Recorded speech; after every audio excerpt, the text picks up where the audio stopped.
आज Doubtnut app download करें। Doubtnut पर अपने सभी गणित, रसायन विज्ञान, भौतिक विज्ञान और जीव विज्ञान के डाउट्स का करो सफाया। बस प्रश्न की फोटो खींचो, एक ही प्रश्न को क्रॉप करो और तुरंत वीडियो सोल्यूशन पाओ। अभी डाउनलोड करें। प्रश्न हमें दिया है कि एक डोरी में अप्रगामी तरंग का समीकरण y बराबर 0.4 साइन 0.05 पाई x कॉस 20 पाई टी के रूप में दिया हुआ है, जहां दूरियां मीटर में और समय जो है सेकंड में दिए हुए हैं। हमें ज्ञात करना है कि इसे मतलब अप्रगामी तरंग को उत्पन्न करने वाली प्रगामी तरंगों के आयाम, उनके चाल और उनकी आवृत्ति हमें ज्ञात करनी है। साथ में दूसरा, दो क्रमिक प्रस्पंदों के बीच की दूरी हमें ज्ञात करनी है कि किस तरह से दो प्रगामी तरंगों के अध्यारोपण के बाद जो अप्रगामी तरंग बनती है उसमें उत्पन्न होने वाले प्रस्पंद और उनके बीच की दूरी हमें इस प्रश्न में ज्ञात करनी है। तो जो स्थितियां हमें दी गई हैं वो हम देख लेते हैं। डोरी है, डोरी में अप्रगामी तरंग जो उत्पन्न हुई है उसका समीकरण यदि हम लिखें तो समीकरण क्या दिया है प्रश्न में, समीकरण y बराबर हमें दिया है 0.4, यहाँ पर हम देखें साइन के रूप में तो साइन यहाँ पर है 0.05 और यहाँ पर पाई एक्स के रूप में इसका मान दिया है हमें, और आगे लिखा हुआ है कॉस के रूप में,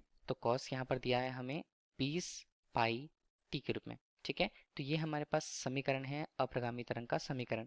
तो हमें प्रश्न में ये बताया जा रहा है कि जो समीकरण दिया हुआ है उसमें जो दूरियां हैं वो मीटर में और समय सेकंड पर है। हमें क्या बताना है, इसे उत्पन्न करने वाली प्रगामी तरंगों के आयाम, चाल एवं आवृत्ति। तो देखिए कि किस प्रकार से अप्रगामी तरंगें उत्पन्न होती हैं। तो इसके लिए हम यहाँ पर विस्थापन को देख लिए, विस्थापन ऊपर और नीचे की ओर पर मान होगा, और यहाँ पर हम देखें तो टी हमें समय के रूप में इसके मान को बता रहा है।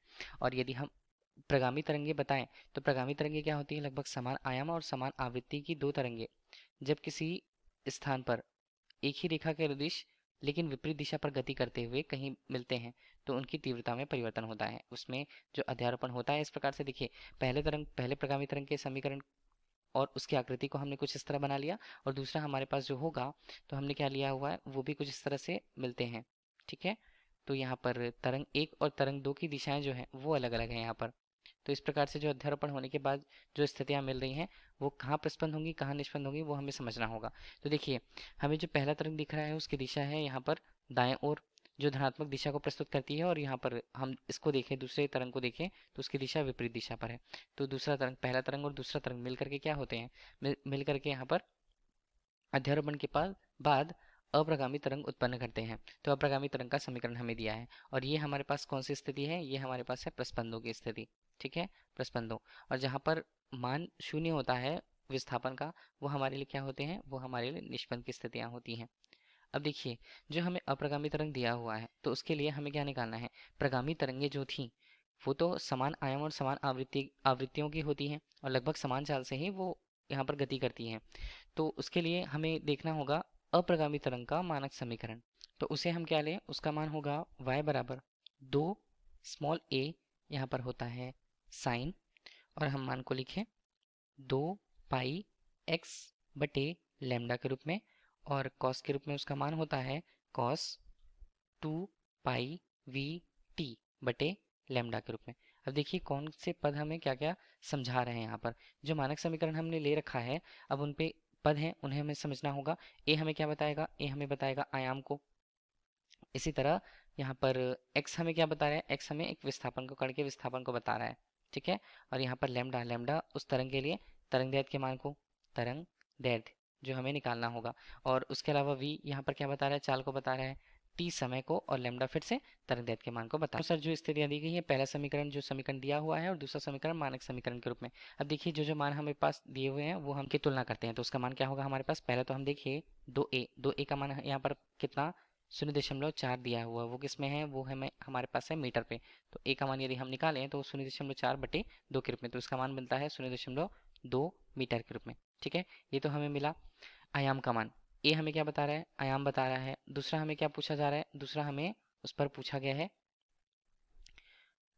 चाल, आवृत्ति और प्रस्पंदों के बीच की दूरी। तो आवृत्ति, पहले तो हमें आयाम मिल गया, दूसरा हमें यदि आवृत्ति निकालनी है तो सबसे पहले तरंग दैर्ध्य देखना होगा। तो दूसरा हम इसकी तुलना करें तो साइन के फलन से, तो उसका मान क्या है, 2 पाई एक्स बटे लैम्डा के रूप में उसका मान है। और यदि समीकरण एक से इसकी तुलना करें तो इसका मान है हमारे पास 0.05 पाई एक्स के रूप में। पाई और एक्स के मान कटेंगे, पाई और एक्स के मान यहाँ पर कटेंगे, तो हमें 2 बटे लैम्डा के रूप में इसका मान मिलता है। तो लैम्डा का मान कितना होगा यहाँ पर, लैम्डा का मान होगा 2 0.005 के रूप में। तो लैम्डा का मान यहाँ पर हल करने के बाद 5 के रूप में, तो ये हमारे पास आता है 40 के रूप में। ठीक है, तो इसे हम 40 तरंगदैर्घ्य के मान है, तो इसलिए 40 मीटर इसका मान होगा। तरंगदैर्घ्य का मान तो हमें मिल गया, हमें निकालना है चाल का मान। तो चाल का मान हम कैसे निकालें? फिर से हम तुलना करेंगे कॉस के फलन से यहाँ पर। तो कॉस का फलन हमें यहाँ पर क्या बता रहा है? वो बता रहा है 20 पाई टी के रूप में, और उसका मान क्या है यहाँ पर? मानक समीकरण से 2 पाई वी टी बटे लैम्डा के रूप में। जो जो कट रहे हैं यहाँ पर टी और पाई, और टी और पाई यहाँ पर कटेंगे, 2 का यहाँ पर देखिए क्या मान बनेगा। तो हमारे पास है 20 और यहाँ पर है 2 वी और लैम्डा के रूप में। लैम्डा का मान हमारे पास 40, तो हमें वी का मान निकालना है। तो वी का मान हमारे पास कितना है? हल करने के बाद वी का मान हमारे पास आता है 400। ये किस में होगा? ये होगा मीटर प्रति सेकंड पर, जैसा कि प्रश्न में दिया हुआ है कि जो दूरियां हैं वो मीटर में और जो समय है वो सेकंड पर होंगे। ये तो हमें मिल गया चाल का मान। तीसरा हमें बोला जा रहा है आवृत्ति। तो आवृत्ति हम कैसे निकालें? आवृत्ति के लिए सूत्र जो होता है, आवृत्ति मतलब एन से यदि हम उसे स्पष्ट करें, इसका मान होता है वी बटे लैम्डा के रूप में। मतलब तरंग के लिए उसकी चाल और उसके तरंगदैर्घ्य का अनुपात यहाँ पर क्या होता है? यहाँ पर होता है आवृत्ति। तो इसका मान है 400, और यहाँ नीचे देखें तो इसका मान हमारे पास है 40। तो एन का मान हमें कितना मिलेगा? एन का मान हमें यहाँ पर मिल रहा है 10 प्रति सेकंड के रूप में। तो इसे क्या लिखा जाएगा? 10 हर्ट्स हम लिखेंगे। तो यहाँ पर हमें आवृत्ति भी मिल गई। क्या बोला था? वेग हमें बोला था, आवृत्ति हमें बोली गई थी, और तीसरा हमें बोला गया था आयाम का मान। अंतिम रूप से क्या पूछा जा रहा है? क्रमिक प्रस्पंदों के बीच की दूरी। तो देखिए, एक यहाँ पर जब एक पूर्ण दोलन हो जाता है तो ये पूरा दूरी जो होता है वो हम क्या लेते हैं? वो तरंगदैर्घ्य कहते हैं लैम्डा के रूप में। अब यहाँ पर हम इनके बीच की आधी दूरी को बोले तो ये प्रस्पंदों के बीच की दूरी को बताएगा। उसका मान कितना होगा? लैम्डा बटे 2 के रूप में। तो अब हम यहाँ पर क्या लिखें? क्रमिक प्रस्पंदों के बीच की दूरी, ये होता है उस तरंग के तरंगदैर्घ्य के लिए उसके मान का आधा। तो ये हमें प्रस्पंदों के बीच की दूरी बताती है। तो लैम्डा का मान कितना? 40 बटे हमने 2 किया, तो हमारे पास इसका मान आएगा 20 किसमें? मीटर के रूप में। तो यही हमसे प्रश्न में पूछा गया था। धन्यवाद। कक्षा 6 से 12वीं से लेकर नीट, IIT, JEE वो एडवांस के लेवल तक 1 करोड़ से ज्यादा छात्रों का भरोसा। आज ही डाउनलोड करें डाउटनेट ऐप या व्हाट्सएप करें अपने सारे डाउट्स 8400 400 400 पर।